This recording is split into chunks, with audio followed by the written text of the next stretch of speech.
বিসমিল্লাহির রহমানির রহিম। প্রিয় কৃষক ভাইরা, আসসালামু আলাইকুম। আমি কৃষিবিদ রাজা মোহাম্মদ মাসুম। আপনারা ভিডিওতে যে গাছটি দেখতে পাচ্ছেন, এই লিচু গাছটিতে কিন্তু অলরেডি লিচুর যে মাকড় বা লিচি মাইট আছে সেটার আক্রমণ হয়েছে। আপনারা দেখতে পাচ্ছেন যে পাতাগুলো কুঁকড়িয়ে গেছে, ঠিক আছে। তো এই লিচুর সবচেয়ে বড় শত্রু যেটি আছে, লিচু গাছের পোকার মধ্যে সবচেয়ে বড় যে ক্ষতিটা করে থাকে সেটা হচ্ছে লিচুর মাকড় বা লিচুর মাইট বলা হয়, লিচি মাইট। এই মাইটের আক্রমণ কিন্তু মার্চ মাস থেকে জুন মাস পর্যন্ত সবচেয়ে বেশি আক্রমণটা হয়ে থাকে বা সবচেয়ে বেশি ক্ষতি করে মাকড় এই সময়টাতে।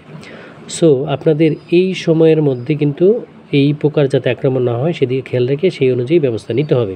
এই মাইট দেখতে কেমন? মাইট অনেক ক্ষুদ্র থাকে, ঠিক আছে। এরা পাতার নিচের দিকে অবস্থান করে, এগুলো দেখতে সাদা, অনেক সময় হলুদ বা লাল ধরনের হয়ে থাকে। সো এই যখন পাতার নিচে বসে এরা কী করে, পাতার নিচের দিকে বসে এরা পাতার যে নতুন পাতাগুলো আছে গাছের, এই পাতার নিচে তারা অবস্থান করে পাতার রসগুলো চুষে খায়। আলটিমেটলি পাতাগুলো কিন্তু কুঁকড়ে যায়, হ্যাঁ। এবং যখন আক্রান্ত বেশি হয় তখন কিন্তু পাতার মধ্যে গল তৈরি হয় এবং মখমলের মতো লালচে বাদামি দাগ পড়ে পাতাতে। এবং এই পাতার থেকে তারা পাতা আক্রমণ থেকে কিন্তু পরবর্তীতে পুষ্পমঞ্জুরি, ফুলের কুঁড়ি এবং ছোট ফলে ওরা ক্ষতি করে থাকে। সো আমাদের এই থেকে রক্ষা পেতে হলে কী করতে হবে?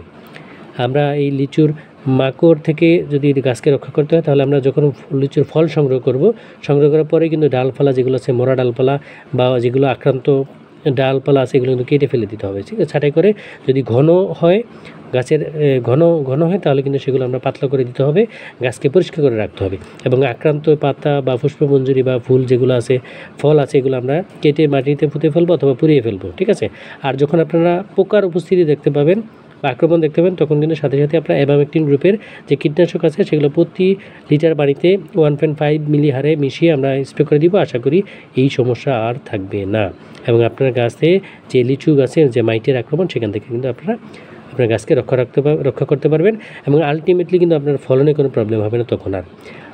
আদারওয়াইজ কিন্তু আপনার এই লিচু মাইটের আক্রমণের কারণে যখন কচি পাতাগুলো আক্রান্ত হবে, আপনার কিন্তু পরবর্তীতে ফলন আসবে না এই গাছ থেকে। সো আশা করি আপনারা উপকৃত হবেন। ধন্যবাদ সবাইকে। আসসালামু আলাইকুম।